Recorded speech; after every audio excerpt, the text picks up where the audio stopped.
ഒരു രാജ്യത്തെ സാധാരണ പൗരന്മാരെ ഒഴിവാക്കിക്കൊണ്ട് ഭീകരരെ മാത്രം ലക്ഷ്യം വെച്ച് എങ്ങനെ ആക്രമിക്കാം, അങ്ങനെ നടക്കുന്ന ഓപ്പറേഷൻ്റെ പ്ലാനുകൾ എന്തൊക്കെയാണ് എന്നാണ് ഈ സിനിമ പറയുന്നത്. Welcome to must watch movies.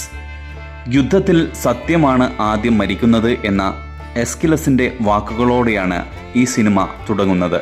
കെനിയയിലെ Nairobi എന്ന സ്ഥലം. സമയം രാവിലെ 7 മണി. അവിടുത്തെ ഒരു സാധാരണ വീടാണ് നമ്മൾ ആദ്യം കാണുന്നത്. ഒരു സ്ത്രീ അവിടെ ആഹാരം പാചകം ചെയ്തുകൊണ്ടിരിക്കുന്നു. അവരുടെ മകൾ ആലിയ അവളുടെ ഏറ്റവും പ്രിയപ്പെട്ട കളിപ്പാട്ടമായ ഹുലാ ഹൂപ്പ് നന്നാക്കിയെടുക്കുന്ന വാപ്പയെ ആകാംക്ഷയോടെ നോക്കിക്കൊണ്ടിരിക്കുകയാണ്. വാപ്പ അത് നന്നാക്കി കൊടുത്തതും സന്തോഷത്തോടെ അവൾ അത് വാങ്ങി മുറ്റത്തു നിന്നും പ്ലേ ചെയ്യുന്നു. അവിടെ നിന്നും ഒരു ഡ്രോൺ ഷോട്ടിലേക്ക് പോകുമ്പോഴാണ് ആ വീടും ആ പരിസരവും നമ്മൾ കുറച്ചുകൂടി വ്യക്തമായി കാണുന്നത്. പുറത്ത് റോഡിലൂടെ ആയുധധാരികളായ ഒരു സംഘം പോകുന്നതും കാണാം. അവിടെയാണ് സിനിമയുടെ പേര് കാണിക്കുന്നത്. ഐ ഇൻ ദ സ്കൈ എന്നാണ് ഈ മൂവിയുടെ പേര്. പിന്നീട് നമ്മൾ കാണുന്നത് ഇംഗ്ലണ്ടിലെ സറിയിൽ പുലർച്ചെ 4:15 ഉറക്കമെഴുന്നേൽക്കുന്ന ഒരു ലേഡിയെ ആണ്. അവർ പുറത്തോട്ട് ഇറങ്ങുകയും വീടിന് തൊട്ടടുത്തുള്ള ഔട്ട് ഹൗസിലേക്ക് നടക്കുകയും ചെയ്യുന്നു. സിസ്റ്റം ഓണാക്കിയതിനു ശേഷം ചുവരിൽ ഫോട്ടോ തറച്ചു വെച്ചിരിക്കുന്ന ടാർഗറ്റഡ് ആളുകളെ നോക്കി നിൽക്കുന്നു. ആ ലേഡി ആരാണ്, എന്താണ് അവരുടെ ജോലിയെന്നും നമുക്ക് പെട്ടെന്ന് മനസ്സിലാവില്ല. പെട്ടെന്ന് അവർക്കൊരു മെസ്സേജ് വരികയാണ്. അതൊരു ബ്രേക്കിംഗ് ന്യൂസ് എന്ന രീതിയിലാണ് വരുന്നത്. സൊമാലിയൻ അൽ-ഷബാബ് ഗ്രൂപ്പ് നമ്മുടെ ഇൻഫോർമർ ആയ അൻവറിനെ കൊന്നുകളഞ്ഞു എന്നാണ് ആ മെസ്സേജിൻ്റെ ഉള്ളടക്കം. പിന്നീട് അവരതിൻ്റെ വാർത്ത കാണുകയാണ്. നൈറോബിയിൽ വെച്ചാണ് അൻവർ കൊല്ലപ്പെട്ടത്. ബ്രിട്ടീഷ് കെനിയൻ ഇൻ്റലിജൻസിൻ്റെ ചാരനായിരുന്നു അൻവർ. പിന്നീട് അൽ-ഷബാബ് ഗ്രൂപ്പിൻ്റെ വളർച്ചയാണ് ആ വാർത്തയിൽ കാണുന്നത്. വെസ്റ്റിലെ ഷോപ്പിംഗ് മാൾ അറ്റാക്കുകളും ഗരിസ യൂണിവേഴ്സിറ്റിയിലെ 147 വിദ്യാർത്ഥികളെയും സ്റ്റാഫുകളെയും കൂട്ടക്കൊല ചെയ്തതും വാർത്തയിൽ കാണാം. തങ്ങളുടെ ശരീഅത്ത് നിയമങ്ങൾ കർശനമായി നടപ്പിലാക്കാനാണ് അൽ-ഷബാബ് ശ്രമിക്കുന്നതെന്നും പറയുന്നു. UN പിന്തുണയുള്ള സൊമാലിയൻ സർക്കാരിനെ ബ്രിട്ടനും കെനിയയും സഹായിക്കുന്നതിൽ അൽ-ഷബാബ് ഗ്രൂപ്പിന് കടുത്ത എതിർപ്പുണ്ടെന്നും വാർത്ത പറഞ്ഞുവെക്കുന്നു. അമേരിക്കയിലെ ലാസ് വേഗാസിൽ രാത്രി 8:45 അലാറം കേട്ട് എഴുന്നേൽക്കുന്ന ഒരാളെയാണ് നമ്മൾ പിന്നീട് കാണുന്നത്. നല്ല ഉറക്കച്ചടവോടെയാണ് അയാൾ എഴുന്നേൽക്കുന്നത്. അവിടുന്ന് പെർമനന്റ് ജോയിന്റ് ഹെഡ്ക്വാർട്ടേഴ്സ് എന്ന ലണ്ടനിലെ ഒരു താവളം കാണിക്കുന്നു. നമ്മൾ നേരത്തെ കണ്ട യുവതി സൈനിക യൂണിഫോമിൽ കടന്നു വരുന്നു. അവരുടെ കയ്യിലേക്ക് ഓപ്പറേഷൻ ഇഗ്രറ്റ് തയ്യാറാണ് എന്നും അഹമ്മദിൻ്റെ വീടിൻ്റെ വിവരങ്ങൾ 3-ാം സ്ലൈഡിൽ ഉണ്ട് എന്നും പറഞ്ഞുകൊണ്ട് ഒരു സർജന്റ് പ്രൊജക്റ്റ് അവർക്ക് കൈമാറുകയാണ്. എന്തുകൊണ്ടാണ് ബോംബുകളുടെ എണ്ണം കുറഞ്ഞത് എന്ന് ലേഡി ചോദിച്ചപ്പോൾ അത് ദൗത്യത്തിൻ്റെ വിവരങ്ങൾ കണ്ടപ്പോൾ ഭാരം കുറച്ചുകൊണ്ട് ലൈറ്ററിൻ്റെ സ്പീഡ് കൂട്ടാം എന്നാണ് അയാൾ പറയുന്നത്. അതിൽ നീരസം പ്രകടിപ്പിച്ച യുവതി അടുത്ത തവണ എന്തെങ്കിലും ചെയ്യുന്നുണ്ടെങ്കിൽ എന്നോട് പെർമിഷൻ എടുക്കണമെന്നു കൽപ്പിക്കുന്നു. ഇവിടെ നമ്മൾ മനസ്സിലാക്കുന്നത് അവർ വലിയേതോ മിഷന്റെ ഭാഗമാണെന്നും അവരാണ് അതിൻ്റെ ലീഡർ എന്നുമാണ്. നമ്മൾ ആദ്യം കണ്ട ഹുലാഹുപ്പ് കളിച്ചുകൊണ്ടിരുന്ന ആലിയ കൊച്ചില്ലേ, അവൾ ഒരു ബുക്കിൽ കണക്ക് പഠിച്ചുകൊണ്ടിരിക്കുകയാണ്. കണക്ക് ഭയങ്കര ടഫാണ് എന്ന് ഉപ്പയോട് പറഞ്ഞപ്പോൾ അയാൾ അവളെ സഹായിക്കാനായി എത്തുകയാണ്. പെട്ടെന്നുമ്മ പുറത്ത് കസ്റ്റമർ വന്നിട്ടുണ്ട് എന്ന് വാണിംഗ് കൊടുക്കുന്നു. ഞൊടിയിടയിൽ അവളുടെ പുസ്തകങ്ങൾ എടുത്ത് വാപ്പ ഒളിപ്പിച്ചു വെക്കുന്നു. ആലിയുടെ വാപ്പ വീടിനോട് ചേർന്ന് ഒരു സൈക്കിൾ റിപ്പയറിംഗ് കട നടത്തുകയാണ്. അവിടേക്ക് എന്തോ തകരാറിലായ സൈക്കിളും പൊക്കിപ്പിടിച്ചാണ് ആ കസ്റ്റമർ എത്തിയത്. അയാൾ കാണേണ്ട എന്ന് കരുതിയാണ് പെട്ടെന്ന് പുസ്തകങ്ങൾ എടുത്ത് ഒളിപ്പിച്ചത്. അപ്പോൾ തന്നെ മനസ്സിലാക്കാമല്ലോ അവിടെ പെൺകുട്ടികൾ പഠിക്കുന്നതിന് എന്തുമാത്രം പ്രശ്നമുള്ള ഏരിയ ആണെന്ന്. നേരത്തെ കണ്ട ആ മിഷൻ നിയന്ത്രിക്കുന്ന ലേഡി തൻ്റെ ജനറലിനെ ഫോൺ വിളിക്കുന്നു. കാര്യങ്ങൾ വളരെ പ്രശ്നത്തിലാണ് എന്നും അൽ-ഷബാബ് കൊലപ്പെടുത്തിയ നമ്മുടെ ഇൻഫോർമറുടെ കുടുംബത്തിന് സഹായങ്ങൾ ചെയ്യണമെന്നും അവൾ ജനറലിനെ ഓർമ്മിപ്പിക്കുന്നുണ്ട്. അതെനിക്ക് വിട്ടേക്കൂ, ഞാൻ 1 മണിക്കൂറിനുള്ളിൽ കോബ്രയിൽ എത്തും. ഓൾ ദി ബെസ്റ്റ് കാതറിൻ എന്ന് ജനറൽ മറുപടി കൊടുക്കുന്നു. അമേരിക്കയിലെ നേവാഡയിലുള്ള ക്രീച്ച് വ്യോമസേന താവളമാണ് ഇപ്പോൾ കാണുന്നത്. ലാസ് വേഗാസിൽ ഉറക്കച്ചടവോടെ എഴുന്നേറ്റ ആളെ സൈനിക വേഷത്തിൽ കാണാം. വാട്സ് എന്നാണ് അയാളുടെ പേര്. അതിലെ 7ാമത്തെ ബ്രീഫിംഗ് റൂമിൽ ഒരു മീറ്റിംഗ് നടക്കുകയാണ്. അവിടെ വെച്ച് ലഫ്റ്റനന്റ് വാട്സും എയർമാൻ ഗർഷോണും പരിചയപ്പെടുന്നു. അവിടെ നിന്ന് അവർ കാതറിൻ അഥവാ കേണൽ പവലിനെ വീഡിയോ കോൺഫറൻസ് ചെയ്യുകയാണ്. കേണൽ പവൽ എന്താണ് ഓപ്പറേഷൻ എന്ന് അവർക്ക് വിശദീകരിച്ച് കൊടുക്കുന്നു. നൈറോബിയിൽ അൽ-ഷബാബിലെ പ്രധാന അംഗങ്ങളുടെ ഒരു കൂടിക്കാഴ്ച ഒരു വീട്ടിൽ നടക്കുന്നുണ്ട്. ആ വീട് ഷാഹിദ് അഹമ്മദ് എന്ന ആളുടേതാണ്. അബ്ദുള്ള അൽഹാദിയും ഭാര്യ ആയിഷ അൽഹാദിയും പങ്കെടുക്കുന്നുണ്ട്. ആയിഷ ഒരു ബ്രിട്ടീഷുകാരിയായിരുന്നുവെന്നും 15-ാം വയസ്സിൽ മതപരിവർത്തനം ചെയ്ത് എത്തിപ്പെട്ടതാണ് എന്നും കേണൽ പവൽ വിവരിക്കുന്നു. ഈ അടുത്ത് കെനിയിൽ നടന്ന ചാവേർ ബോംബ് ആക്രമണത്തിൽ ആയിഷ അൽഹാദിക്ക് പങ്കുണ്ടെന്നും പറഞ്ഞു വെക്കുന്നു. 6 വർഷമായി നമ്മളിവരെ ട്രാക്ക് ചെയ്യുകയാണ്. ഇന്നലെ നമ്മുടെ ഒരു കെനിയൻ ഏജന്റിനെ അവർ കൊലപ്പെടുത്തി. ഇന്നവർ ആ വീട്ടിൽ രഹസ്യയോഗം നടത്തുന്നത് അമേരിക്കയിലുള്ള മുഹമ്മദ് അബ്ദുൽ സലാം, ബ്രിട്ടീഷുകാരനായ റഷീദ് ഹമുദ് എന്നിവരെ റിക്രൂട്ട് ചെയ്യാനാണ് എന്നും പറയുന്നു. ആ വീട് കെനിയൻ സേന വളയുമെന്നും അവരെ നമുക്ക് ജീവനോടെ വേണമെന്നും കേണൽ നിർദ്ദേശം നൽകുന്നു. ആകാശത്ത് അവരുടെ ചാരക്കണ്ണായി പ്രവർത്തിക്കുക എന്നതാണ് നിങ്ങളുടെ ജോലിയെന്ന് പവൽ വെളിപ്പെടുത്തുന്നു. വാട്സും ഗർഷണും ചുമതല ഏൽക്കുകയാണ്. അവരെ സഹായിക്കാനായി മറ്റൊരിടത്ത് മാറ്റ് എന്ന സൈനികനും ഉണ്ട്. അവർ തങ്ങളുടെ എയർക്രാഫ്റ്റ് പരിശോധിക്കുകയാണ്. അൽ ഷബാബ് ഗ്രൂപ്പ് മീറ്റിംഗ് നടത്തുന്ന വീടും പരിസരവും അവർ തിരയുന്നു. അവിടേക്കൊരു വണ്ടി വരുന്നതായി കാണാം. ആ വീടിന്റെ മതിലിന് മുകളിൽ രഹസ്യ ക്യാമറ ഘടിപ്പിച്ച് പക്ഷിയുടെ രൂപത്തിൽ ഒരു സാധനത്തിനെ കാണാം. അത് നിയന്ത്രിക്കുന്നത് കെനിയിൽ തന്നെയുള്ള ഒരു പെൺകുട്ടിയാണ്. എയർക്രാഫ്റ്റിൽ നിന്നുള്ള ദൃശ്യവും ആ പക്ഷിയിൽ നിന്നുള്ള ദൃശ്യവും കേണൽ പവൽ നിരീക്ഷിക്കുന്നുണ്ട്.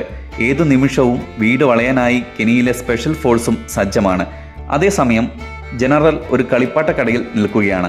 ഇവിടെ കുറേ പ്രേതപ്പാവകൾ ഉണ്ട് എന്നും ടൈം ടു സ്ലീപ്പ് എന്ന ഒരു പാവ ഞാൻ എടുക്കുകയാണ്, മോൾക്കത് ഇഷ്ടമാകുമോ, പെട്ടെന്നൊരു മറുപടി പറയണം എന്ന് അയാൾ മെസ്സേജ് അയക്കുന്നു. ഇതുവല്ല കോഡാണോ ഒറിജിനൽ ആണോ എന്ന് അറിയില്ല.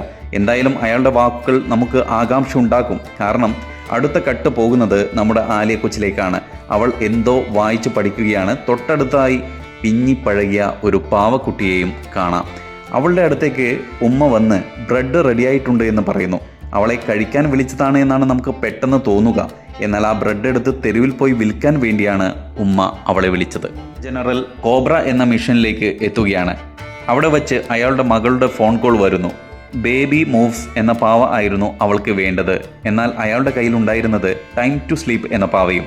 അത് ഞാൻ ശരിയായിക്കൊള്ളാമെന്ന് അയാളുടെ അസിസ്റ്റന്റ് ഏൽക്കുന്നു. ക്യാബിനറ്റ് പദവിയിലുള്ള ആളുകളൊക്കെയുള്ള ഒരു ചർച്ചയാണ് കോബ്രയിൽ നടക്കുന്നത്. ബ്രിട്ടീഷുകാരിയായ ആയിഷ അൽഹാദിയെ പിടിക്കുന്നതിനെ കുറിച്ചാണ് ജനറൽ അവിടെ സംസാരിക്കുന്നത്. ഹവായിലെ പേൾ ഹാർബറിൽ ഉള്ള ഇമേജ് അനാലിസിസ് യൂണിറ്റാണ് അടുത്തതായി കാണുന്നത്. എത്ര രാജ്യങ്ങളും എത്ര ഗ്രൂപ്പുകളുമാണ് ഈ ഒരു മിഷന് വേണ്ടി പ്രവർത്തിക്കുന്നതെന്ന് ഇപ്പോൾ മനസ്സിലായല്ലോ. റിക്രൂട്ടിനായി വന്ന രണ്ടുപേരുടെയും ചിത്രങ്ങൾ അവർ അനാലിസിസ് ചെയ്യുകയാണ്. അതേസമയം രണ്ടാമത്തെ ആൾ അൽ ഷബാബ് ഗ്രൂപ്പ് ഒത്തുകൂടുന്ന വീട്ടിലേക്ക് എത്തുന്നു. ആ ഷോട്ടിൽ തന്നെ നമ്മളൊരു വാൻ കാണാം. ആ പക്ഷിയുടെ ക്യാമറ നിരീക്ഷിക്കുന്ന ആളുകൾ ഉള്ളത് ഈ വാനിലാണ് കേട്ടോ. കേണൽ പവൽ വീട്ടിൽ നിന്നുള്ള ദൃശ്യങ്ങൾ കിട്ടുമോ എന്ന് ചോദിക്കുന്നു. ആ നിർദ്ദേശം കെനിയൻ സ്പെഷ്യൽ ഫോഴ്സിലെ ഉദ്യോഗസ്ഥൻ പക്ഷി ക്യാമറ കൈകാര്യം ചെയ്യുന്നവർക്ക് നൽകുന്നു. പെട്ടെന്ന് പക്ഷി ചിറകു വിടർത്തി പറക്കാൻ തുടങ്ങുന്നതാണ് കാണുന്നത്. അമ്പോ, കിഡിലം പരിപാടി. പക്ഷി ഇങ്ങനെ പറന്ന് ജനലിനുള്ളിലൂടെ അകത്തേക്ക് നോക്കാൻ ശ്രമിക്കുന്നു. എല്ലാവരും അത് ആകാംക്ഷയോടെ ഉറ്റുനോക്കുകയാണ്. പക്ഷെ അവർക്ക് അതിലൂടെ ഒന്നും കാണാൻ കഴിഞ്ഞില്ല. പിന്നീട് ഒന്ന് വീണ്ടും പറന്ന് തൊട്ടടുത്തുള്ള ഒരു ജനലിലൂടെ നോക്കാൻ ശ്രമിക്കുകയാണ്. അവിടെയും ഒന്നും കാണാൻ കഴിയുന്നില്ല. കേണൽ പവൽ വലിയ നിരാശയിലാകുന്നു. നമ്മുടെ കൊച്ച് ആലയുടെ അടുത്ത് ഒരു ഉമ്മയും മോളും ബ്രെഡ് വാങ്ങാൻ എത്തുന്നു. കാര്യമായ സീനൊന്നുമല്ലെങ്കിലും അവളിങ്ങനെ ഇടയ്ക്കിടയ്ക്ക് കാണിക്കുമ്പോൾ നമുക്ക് ഭയങ്കര ടെൻഷൻ വരുന്നുണ്ട്. എന്തോ അവിടെ സംഭവിക്കാൻ പോകുന്നു എന്ന ഒരു തോന്നൽ. അതിനിടയിൽ വീട്ടിലുള്ളവർ പുറത്തേക്ക് പോകാൻ തയ്യാറെടുക്കുന്നതായി കാണുന്നു. അതുകൊണ്ട് കെനിയ സ്പെഷ്യൽ ഫോഴ്സിൽ ഉള്ളവർ ആക്രമിക്കാൻ തയ്യാറെടുക്കുന്നു. എന്നാൽ അവിടെ ആയിഷ അൽഹാദി കാണാത്തതുകൊണ്ട് വെയിറ്റ് ചെയ്യാനാണ് കേണൽ പവൽ അഭ്യർത്ഥിക്കുന്നത്. റിക്രൂട്ടിന് വന്ന മുഹമ്മദ് അബ്ദുസലാമിനെയും റഷീദ് ഹമുദിനെയും ഹവായിലുള്ള ഇമേജ് അനാലിസിസ് ടീം തിരിച്ചറിയുന്നു. എല്ലാവരും ആകാംക്ഷയോടെ നോക്കി നിൽക്കെ പെട്ടെന്നൊരു ലേഡി പുറത്തോട്ട് വരുന്നു. മുഖം കാണാത്തതുകൊണ്ട് അത് ആരാണെന്ന് ആർക്കും മനസ്സിലാകുന്നില്ല. ക്യാമറകളെല്ലാം പരമാവധി സൂം ചെയ്ത് നോക്കിയെങ്കിലും ആളെ പിടികിട്ടുന്നില്ല. അവർ കാറിൽ കയറി എങ്ങോട്ടോ പോവുകയാണ്. ആ കാർ അൽ ഷബാബിൻ്റെ നിയന്ത്രണത്തിലുള്ള ഏരിയയിലേക്ക് കടക്കുന്നു. അവിടെ വച്ച് അവളെ പിടികൂടാൻ പറ്റുമോ എന്ന് കേണൽ പവൽ കെനിയിലെ ഓഫീസറോട് ചോദിക്കുന്നു. അവിടെ വെച്ച് പറ്റില്ല എന്നും ഒരു കൂട്ടക്കുരുതി നടക്കും എന്നും അയാൾ മറുപടി പറയുന്നു. ആ കാർ അമാദു മുക്താർ എന്ന സൊമാലിയൻ കച്ചവടക്കാരൻ്റെ വീട്ടിലേക്ക് കയറിപ്പോകുന്നു. കാറിൽ ഉണ്ടായിരുന്ന സ്ത്രീ ഇറങ്ങുകയാണ്. എയർക്രാഫ്റ്റ് ക്യാമറ അവളെ ഫോക്കസ് ചെയ്യാൻ ശ്രമിച്ചെങ്കിലും നടക്കുന്നില്ല. ആ വീടിനടുത്ത് നിരീക്ഷിക്കാൻ ഒരാളെ വിടണം എന്ന് കേണൽ പവൽ കെനിയൻ ഓഫീസറോട് ആവശ്യപ്പെടുന്നു. ആ ചുമതല പക്ഷി ക്യാമറ കൊണ്ട് നിരീക്ഷിക്കുന്ന വാനിലുള്ളവർക്കാണ് കിട്ടിയത്. അവരത് ഏറ്റെടുക്കുകയും പോകുന്ന വഴി ഒരു വ്യാപാരിയിൽ നിന്ന് വലിയ തുക കൊടുത്ത് കുറച്ച് ബക്കറ്റുകളും അയാളുടെ ജാക്കറ്റും വിലക്ക് വാങ്ങിക്കുന്നു. അതേസമയം ആലിയ ബ്രെഡൊക്കെ വിറ്റ് വീട്ടിലേക്ക് എത്തുകയാണ്. ഹൗ സമാധാനമായി. വീട്ടിലെത്തിയതും അവൾക്ക് ഏറ്റവും പ്രിയപ്പെട്ട ഹുല ഹൂപ്പ് എടുത്ത് കളിക്കാൻ നിൽക്കുന്നു. അപ്പോൾ നേരത്തെ സൈക്കിൾ നന്നാക്കാനായി എത്തിയ ആൾ അത് തിരികെ വാങ്ങാനായി അവിടെ നിൽപ്പുണ്ട്. ആലിയുടെ കളി കണ്ട ആൾ എന്താണ് ഈ പെൺകുട്ടി കാണിക്കുന്നത് എന്ന് അവളുടെ വാപ്പയോട് ചോദിക്കുകയാണ്. പെട്ടെന്ന് തന്നെ യാതൊരു സംശയവും കൂടാതെ വാപ്പ അവളോട് നിർത്താൻ ആവശ്യപ്പെടുന്നു. ആ കസ്റ്റമറിനോട് മാപ്പ് ചോദിക്കുകയും ചെയ്യുന്നു. അയാൾ പോയതിനു ശേഷം മകൾക്ക് വാണിംഗ് കൊടുക്കുന്നുണ്ട്. ആരുമില്ലാത്തപ്പോൾ കളിക്കാലോ എന്ന് പറഞ്ഞ് അവൾ കളി തുടരുന്നു. അവൾ വീട്ടിന് മുന്നിൽ കളിക്കുന്നത് എയർക്രാഫ്റ്റ് ക്യാമറയിലൂടെ വാട്സും ഗർഷണും കാണുന്നു. അവർ രണ്ടുപേരും വളരെ കൗതുകത്തോടെ ചിരിച്ചുകൊണ്ട് ആ ഡാൻസ് ആസ്വദിക്കുന്നുമുണ്ട്. വാനിൽ നിരീക്ഷിക്കാൻ പോയ ടീം അവിടെ എത്തുകയും അയാൾ റോഡ് സൈഡിൽ ബക്കറ്റ് കച്ചവടം ആരംഭിക്കുകയും ചെയ്തു. ഒരു ഇറച്ചിക്കടിയുടെ മുന്നിലാണ് അയാൾ കച്ചവടത്തിനായി തിരഞ്ഞെടുത്തത്. എല്ലായിടത്തും റോന്തു ചുറ്റുന്ന അൽ ഷബാബ് ഗ്രൂപ്പിനെ കാണാം. അയാൾ തൻ്റെ കയ്യിലുള്ള സ്ലൈഡ് ചെയ്യിക്കാൻ പറ്റുന്ന ഒരു ഫോണും സിഗരറ്റ് പെട്ടിയിൽ നിന്ന് ഒരു വണ്ടിനെയും പുറത്തെടുക്കുന്നു. പിന്നീട് ആ വണ്ടിനെ പതിയെ ചലിപ്പിക്കാൻ തുടങ്ങുന്നു. എൻ്റെ അമ്മോ, ഇത്തവണ പക്ഷിയല്ല വണ്ടായിരുന്നു നിരീക്ഷണ ക്യാമറ. ടെക്നോളജിയാ.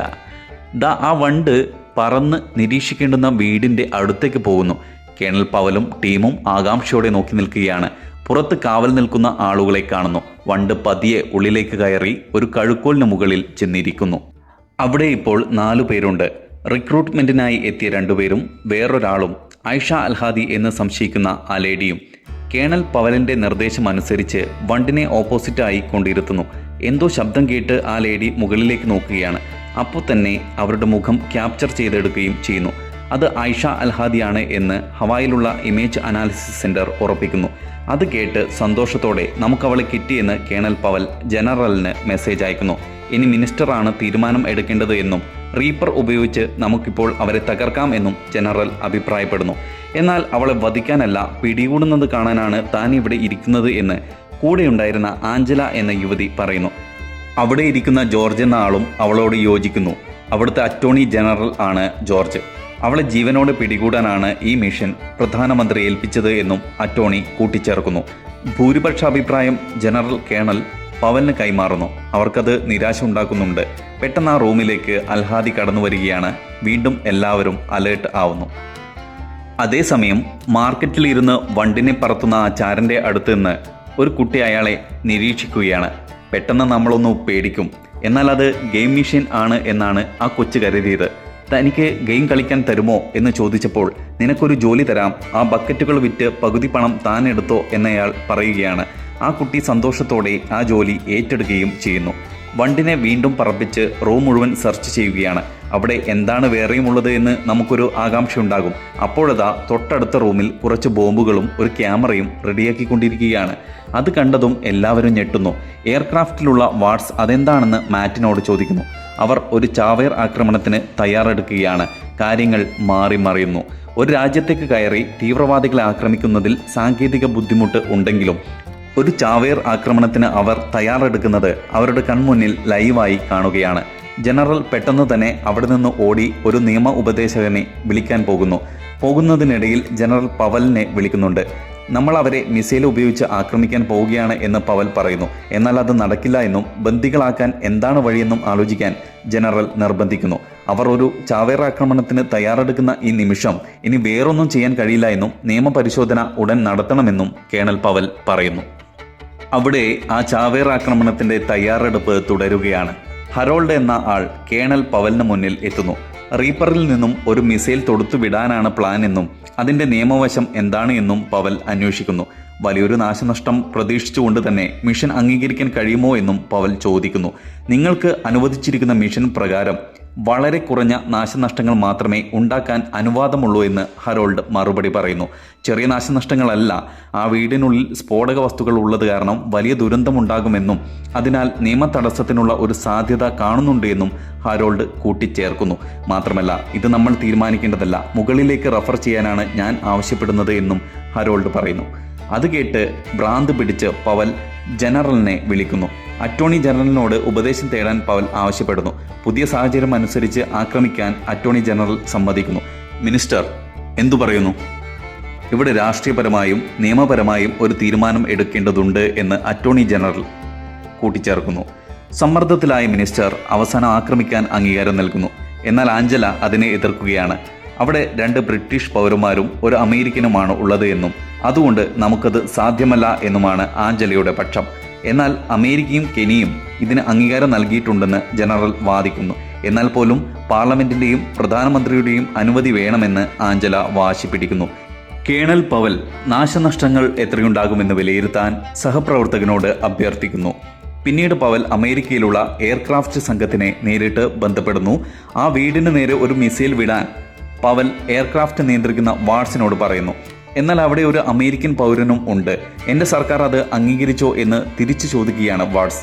അംഗീകാരം ഉടൻ കിട്ടുമെന്നും ഷൂട്ട് ചെയ്യാൻ തയ്യാറായിക്കൊള്ളൂ എന്നും പവൽ പറയുന്നു. അതിനുവേണ്ട ചെക്ക് ലിസ്റ്റ് തയ്യാറാക്കാൻ തുടങ്ങുമ്പോഴാണ് ഗർഷോൺ ആ ചോദ്യം വാട്സിനോട് ചോദിക്കുന്നത്. നീ എപ്പോഴെങ്കിലും മിസൈൽ വിക്ഷേപിച്ചിട്ടുണ്ടോ? പേടിയോടെ വാട്സ് മറുപടി പറയുന്നു, ഇല്ല, ഞാനെപ്പോഴും നിരീക്ഷകൻ മാത്രമായിരുന്നു. അവളും അങ്ങനെയായിരുന്നു എന്ന് പറഞ്ഞപ്പോൾ രണ്ടുപേരുടെയും മുഖത്ത് ചെറിയൊരു ഭയം കാണാം. ജനറൽ പങ്കെടുക്കുന്ന യോഗത്തിൽ വീണ്ടും കാര്യങ്ങൾ മാറി മറിയുകയാണ്. സമ്മർദ്ദത്തിലായി മിനിസ്റ്റർ തൻ്റെ അഭിപ്രായം വീണ്ടും മാറ്റുകയാണ്. വിദേശകാര്യ സെക്രട്ടറിക്ക് ഇത് റഫർ ചെയ്യണം എന്നാണ് അയാളുടെ ഇപ്പോഴത്തെ ആവശ്യം. അതിൻ്റെ ആവശ്യമില്ല എന്ന് മറ്റുള്ളവർ വാദിക്കുമ്പോൾ താൻ ഇത്തരം കാര്യങ്ങൾ മുൻപ് തീരുമാനമെടുത്തിട്ടില്ല എന്നും വിദേശകാര്യ സെക്രട്ടറിക്ക് അത്തരം പരിചയമുണ്ടാകുമെന്നും അയാൾ സൂചിപ്പിക്കുന്നു. ഞാൻ കേണൽ പവലിനോട് എന്തു പറയണം എന്ന് ജനറൽ ചോദിച്ചപ്പോൾ അവളോട് വെയിറ്റ് ചെയ്യാൻ പറയൂ എന്ന് ക്ഷുഭിതനായിക്കൊണ്ട് മിനിസ്റ്റർ മറുപടി പറയുകയാണ്. ജനറൽ വീണ്ടും പവലിന് കാത്തിരിക്കാൻ മെസ്സേജ് അയക്കുന്നു. നാശനഷ്ടങ്ങളുടെ പുതിയ കണക്കുകൾ പരിശോധിക്കുകയാണ് കേണൽ പവൽ. ആ വീടിനുള്ളിലെ സ്ഫോടക വസ്തുക്കൾ വെച്ച് റൂമിനുള്ളിൽ 100% മരണനിരക്കും വീടിനുള്ളിൽ ബാക്കിയുള്ളിടത്ത് 80 മുതൽ 90% വരെ മരണനിരക്കുമാണ് അവർക്ക് ലഭിക്കുന്നത്. മാർക്കറ്റ് സുരക്ഷിതമായിരിക്കുമെന്നും പക്ഷേ ഈ രണ്ടാമത്തെ വലയത്തിൽ കാണുന്ന ഭാഗം 75% വരെ നാശനഷ്ടങ്ങൾ ഉണ്ടാക്കുമെന്നും പറയുന്നു. റൂമിനുള്ളിലെ സ്ഫോടക വസ്തുക്കൾ കൂടി കണക്കിലെടുത്താൽ ഈ മൂന്നാമത്തെ വലയം വരെ അത് ബാധിക്കുമെന്നും കൃത്യമായി കണക്കുകൾ തയ്യാറാക്കാൻ കഴിയില്ല എന്നും സർജന്റ് സൂചിപ്പിക്കുന്നു. എങ്കിൽ കൂടിയും അതവർ ഷോപ്പിംഗ് മാളിൽ ഉണ്ടാക്കിയ നാശനഷ്ടങ്ങളെക്കാൾ കുറവായിരിക്കുമല്ലോ എന്ന് കേണൽ പവൽ ന്യായീകരിക്കുന്നുണ്ട്. ബക്കറ്റ് വിൽക്കുന്ന പയ്യനോട് താൻ ഇനി ബക്കറ്റൊന്നും വിൽക്കേണ്ട എന്നും ബാക്കിയുള്ളത് എടുത്ത് വീട്ടിലേക്ക് പൊക്കോളാനും വണ്ടിൻ്റെ ക്യാമറ നിരീക്ഷിക്കുന്ന ചാരൻ ആവശ്യപ്പെടുന്നു. വേറെ എവിടെയും പോകാതെ വീട്ടിലേക്ക് തന്നെ പോകണം എന്ന് അയാൾ നിർദ്ദേശിക്കുന്നുണ്ട്. എയർക്രാഫ്റ്റ് മിസൈൽ തൊടുത്തുവിടാൻ റെഡിയാക്കി വച്ചിരിക്കുകയാണ്. സംഘർഷഭരിതമായ ഘട്ടത്തിലേക്കാണ് കാര്യങ്ങൾ പോകുന്നത്. അതേസമയം നെയ്റോബിയിൽ ചാവേറാവാൻ തയ്യാറായി വന്നവർ സ്ഫോടക വസ്തുക്കൾ ദേഹത്ത് അണിയുന്നു. അവർ റെഡിയാവുകയാണ് എന്നും എനിക്കിപ്പോൾ തന്നെ ഒരു മറുപടി വേണമെന്നും പവൽ ജനറലിന് മെസ്സേജ് അയക്കുന്നു. വിദേശകാര്യ സെക്രട്ടറിയെ ഫോണിൽ ബന്ധപ്പെടുന്നു. എന്നാൽ അമേരിക്കൻ സ്റ്റേറ്റ് സെക്രട്ടറിയുടെ അനുമതിയില്ലാതെ ഒരു അമേരിക്കൻ പൗരന് നേരെയുള്ള മിസൈൽ ആക്രമണത്തിന് തനിക്ക് അനുമതി നൽകാൻ കഴിയില്ല എന്ന് വിദേശകാര്യ സെക്രട്ടറി ഉറപ്പിച്ചു പറയുന്നു. ഇത് അമേരിക്കൻ പ്രസിഡൻഷ്യൽ ലെവലിൽ തീരുമാനമെടുത്ത കാര്യങ്ങളാണ് എന്നും നമുക്കാകെ 10 മിനിറ്റ് മാത്രമേ ഉള്ളൂ എന്നും ജനറൽ വിദേശകാര്യ സെക്രട്ടറി ഓർമ്മിപ്പിക്കുന്നുണ്ട്. എന്നാൽ ആ 10 മിനിറ്റ് കൊണ്ട് അമേരിക്കൻ സ്റ്റേറ്റ് സെക്രട്ടറി കണ്ടെത്തി അനുവാദം വാങ്ങിച്ചെടുക്കാനാണ് വിദേശകാര്യ സെക്രട്ടറി ഓർഡർ ഇടുന്നത്. ക്യാബിനറ്റ് തലത്തിൽ അമേരിക്കൻ സ്റ്റേറ്റ് സെക്രട്ടറിയെ ബന്ധപ്പെടുകയും അനുമതി വാങ്ങിച്ചെടുക്കുകയും ചെയ്യുന്നുണ്ട്. അൽ-ഷബാബ് ഗ്രൂപ്പിൽ ചേർന്നതോടുകൂടി അയാൾ അമേരിക്കയുടെ പൗരനല്ല എന്നും ഞങ്ങളുടെ പൊതുശത്രുവാണ് എന്നുമാണ് സ്റ്റേറ്റ് സെക്രട്ടറി പറയുന്നത്. കേണൽ പവൽ എയർക്രാഫ്റ്റ് നിയന്ത്രിക്കുന്ന വാട്സിനെ വിളിച്ച് എല്ലാ അനുമതിയും കിട്ടിയെന്നും കാര്യങ്ങൾ മുന്നോട്ട് നീക്കുമെന്നും ആവശ്യപ്പെടുന്നു. മിസൈൽ അയക്കാൻ വാട്സ് തയ്യാറെടുക്കുകയാണ്. അപ്പോഴാണ് നെഞ്ചെടുപ്പ് കൂട്ടാനായി നമ്മുടെ ആലിക്കുട്ടിയുടെ കയ്യിലേക്ക് ഒരു കെട്ട് ബ്രെഡ് വീണ്ടും ഉമ്മ നൽകുന്നത്. അവൾ അതും എടുത്ത് തെരുവിലേക്ക് പോവുകയാണ്. വാട്സ് എയർക്രാഫ്റ്റ് അവസാനമായി ഒന്നുകൂടി പരിശോധിക്കുകയാണ്.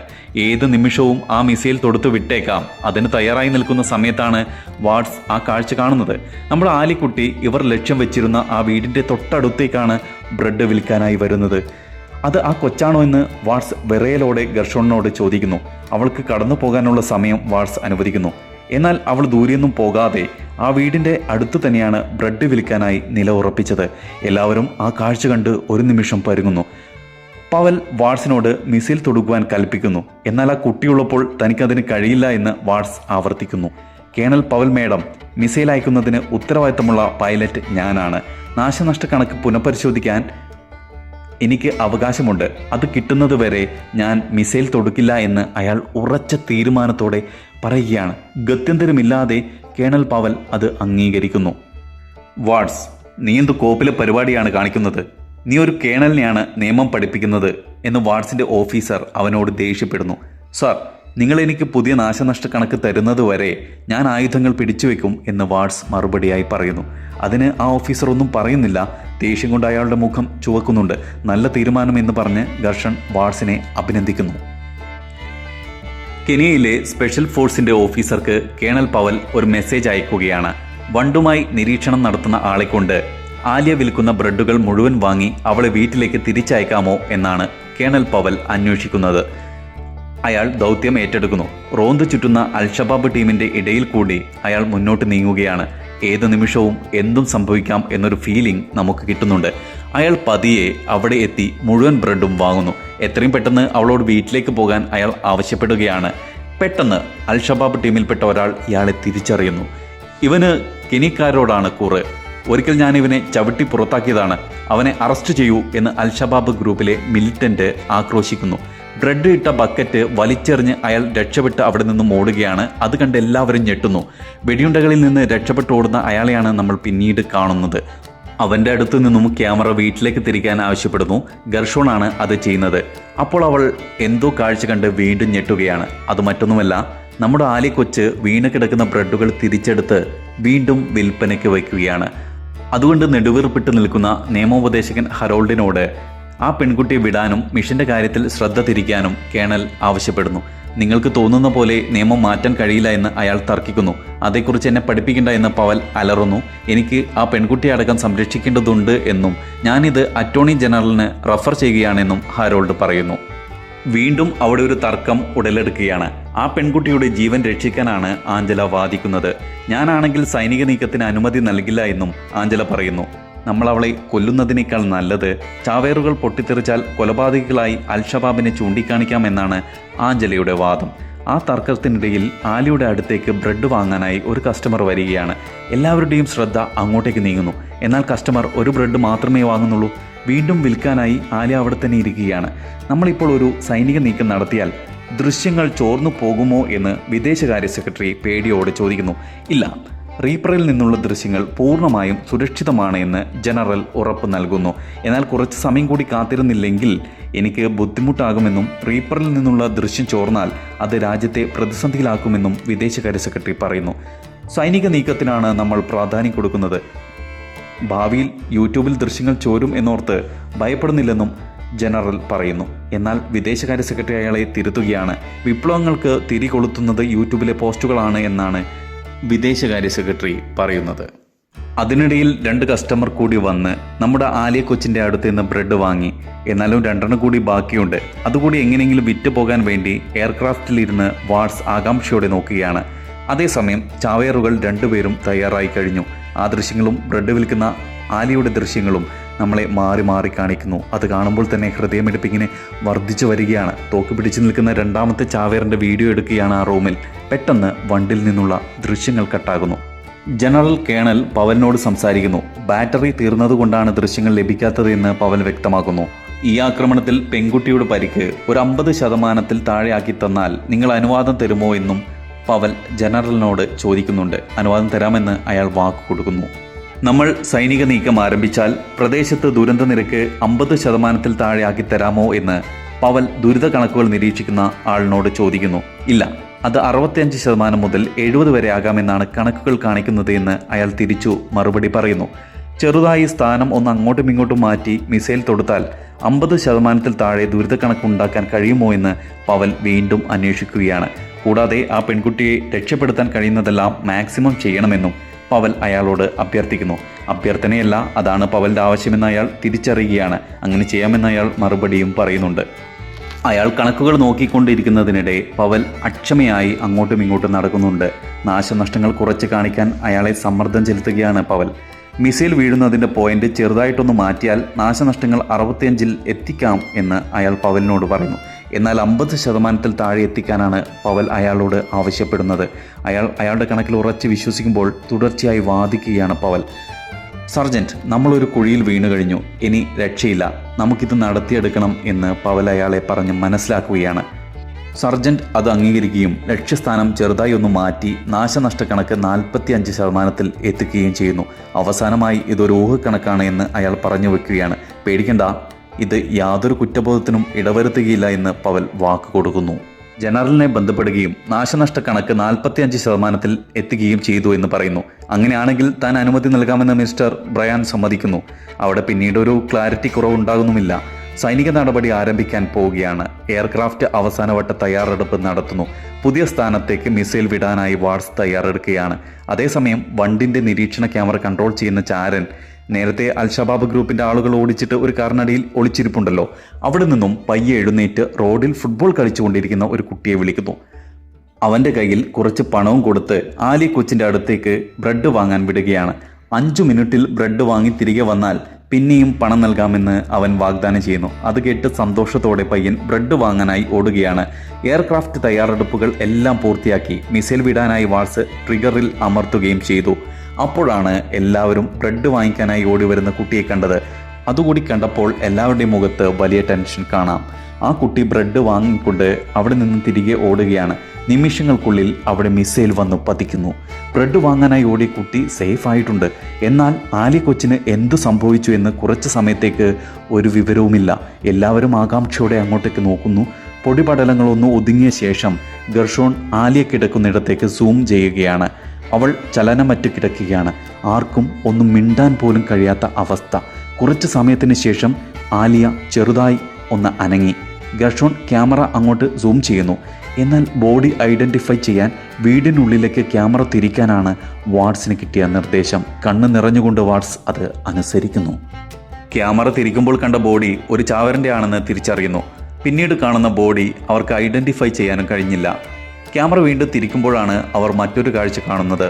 അവർ പ്രധാനമായും ടാർഗറ്റ് വെച്ച ആയിഷ അൽ-ഹാദി മരിച്ചിരുന്നില്ല. അവരെ ടാർഗറ്റ് ചെയ്തുകൊണ്ട് ഒരു മിസൈൽ കൂടി വിടാനാണ് കേണൽ പവലിൻ്റെ തീരുമാനം. നിർദ്ദേശം കിട്ടിയ വാട്സ് അടുത്ത മിസൈൽ വിടാനായി ഒരുങ്ങുന്നു.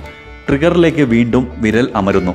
ചെറിയ പരിക്കുകളോടെ രക്ഷപ്പെട്ട ആലിയുടെ വാപ്പയും ഉമ്മയും അവളെ രക്ഷിക്കാനായി ഓടി വരുന്ന രംഗമാണ് പിന്നെ കാണുന്നത്. എല്ലാവരും അത് കണ്ട് തരിച്ചു നിൽക്കുന്നു. മകളെ കോരിയെടുക്കാൻ ശ്രമിക്കുമ്പോഴാണ് അവിടേക്ക് വീണ്ടും മിസൈൽ പതിക്കുന്നത്. ഒരു നിമിഷം എന്താ ചെയ്യേണ്ടത് എന്ന് മനസ്സിലാകാതെ നിന്ന വാപ്പ ഒരു മിലിറ്ററി ജീപ്പ് കണ്ട് രക്ഷിക്കണമെന്ന് അലറി വിളിക്കുന്നു. മകളെ കോരിയെടുത്ത് ആശുപത്രിയിലേക്ക് പോകുന്നു. ഇതൊക്കെ കണ്ട് ഗാർഷനും വാട്സും വിതുമ്പിക്കരയുകയാണ്. വീണ്ടും അവർക്ക് മൃതദേഹങ്ങൾ ഐഡൻറ്റിഫൈ ചെയ്യാനുള്ള നിർദ്ദേശം കിട്ടുന്നു. ക്യാമറ വീണ്ടും അങ്ങോട്ടേക്ക് നീക്കുന്നു. അവിടെ ആയിഷ അൽ-ഹാദി മരിച്ചു കിടക്കുന്നതായി കാണാം. മിഷൻ കംപ്ലീറ്റ് ആയെന്ന് കേണൽ ജനറലിനെ വിളിച്ച് അറിയിക്കുന്നു. അയാൾ പവലിനെ അഭിനന്ദിക്കുന്നു. കേണൽ പവൽ സർജന്റിനോട് ഫയലിൽ 45% നാശനഷ്ടക്കണക്ക് കാണിക്കാൻ ആവശ്യപ്പെടുന്നു. അയാൾ അത് അംഗീകരിക്കുന്നു. മിഷൻ കോബ്രയിൽ നിന്ന് ജനറലും മന്ത്രിയും അറ്റോർണി ജനറലും പിരിയുകയാണ്. എന്നാൽ അവിടെ തന്നെ ഇരുന്ന ആഞ്ചല എൻ്റെ അഭിപ്രായത്തിൽ ഇത് അപമാനകരമാണ് എന്ന് ജനറലിനോട് പറയുന്നു. എല്ലാം നിങ്ങളുടെ സുരക്ഷിതമായ കസേരയിൽ ഇരുന്നാണ് ചെയ്തത് എന്നും വികാരഭരിതയായി അവൾ പറയുന്നു. 5 ചാവേർ ആക്രമണങ്ങൾ നടന്ന സ്ഥലത്തുകൂടെ മരിച്ചു വീണ മൃതദേഹങ്ങൾക്ക് നടുവിലൂടെ ഞാൻ പോയിട്ടുണ്ട്. നിങ്ങളിന്ന് കോഫിയും ബിസ്ക്കറ്റും കഴിച്ച് കണ്ടിരുന്നത് ഭയാനകം തന്നെയാണ്. ഇവന്മാർ എന്തു ചെയ്യുമെന്നുള്ളത് ഇതിനേക്കാളും ഭീകരമാണ്. ഒരു പട്ടാളക്കാരനോട് യുദ്ധത്തിൻ്റെ വില അറിയില്ലേ എന്ന് ഒരിക്കലും ചോദിക്കരുത് എന്നും ജനറൽ ആഞ്ചലയോട് പറഞ്ഞു വയ്ക്കുന്നു. ആഞ്ചല അവിടെ ഇരുന്ന് വിതുമ്പിക്കരയുന്നു. പുറത്തേക്കിറങ്ങിയ ജനറലിന് മകൾ അന്വേഷിച്ച അതേ പാവ തപ്പിക്കണ്ടുപിടിച്ചു കൊടുക്കുകയാണ് ക്യാപ്റ്റൻ. പിന്നീട് നമ്മൾ കാണുന്നത് ആലിയ കൊച്ചുമായി ആശുപത്രിയിലേക്ക് ഓടി വരുന്ന വാപ്പയെയും ഉമ്മയെയും ആണ്. ഡോക്ടർ വരികയും ആലിയെ പരിശോധിക്കുകയും ചെയ്യുന്നു. അവൾ കൈവിട്ടു പോയതറിഞ്ഞ് അവർ അവിടെ കിടന്ന് പൊട്ടിക്കരയുകയാണ്. കേണൽ പവൽ ഓഫീസിൽ നിന്നിറങ്ങി മഴയത്ത് കാറോടിച്ചു പോകുന്ന ദൃശ്യം കാണാം. ഗാർഷനും വാട്സും ഷിഫ്റ്റ് കഴിഞ്ഞ് ഇറങ്ങുന്നു. ഓഫീസർ നേരിട്ടെത്തി അവരെ അഭിനന്ദിക്കുന്നു. വീട്ടിലെത്തി വിശ്രമിക്കൂ എന്നും 12 മണിക്കൂറിനുള്ളിൽ നിങ്ങളെ ഇവിടെ വേണമെന്നും ഓഫീസർ ഓർഡർ കൊടുക്കുന്നു.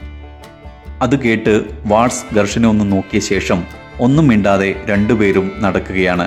നടക്കുന്നതിനിടയിൽ ദൂരെ ഒരു എയർക്രാഫ്റ്റ് പോകുന്നതായും കാണാം. അങ്ങനെ ഐ ഇൻ ദ സ്കൈ എന്ന പടം അവിടെ വെച്ച് അവസാനിക്കുകയാണ്. ഈ പടം കണ്ടവർ താഴെ നിങ്ങളുടെ അഭിപ്രായം രേഖപ്പെടുത്താൻ മറക്കരുത്. കൂടാതെ ഈ ചാനൽ സബ്സ്ക്രൈബ് ചെയ്യാനും ബെൽ ബട്ടൺ അമർത്താനും മറക്കരുത്. കിടിലൻ സിനിമകളുമായി നമുക്ക് ഇനിയും കാണാം.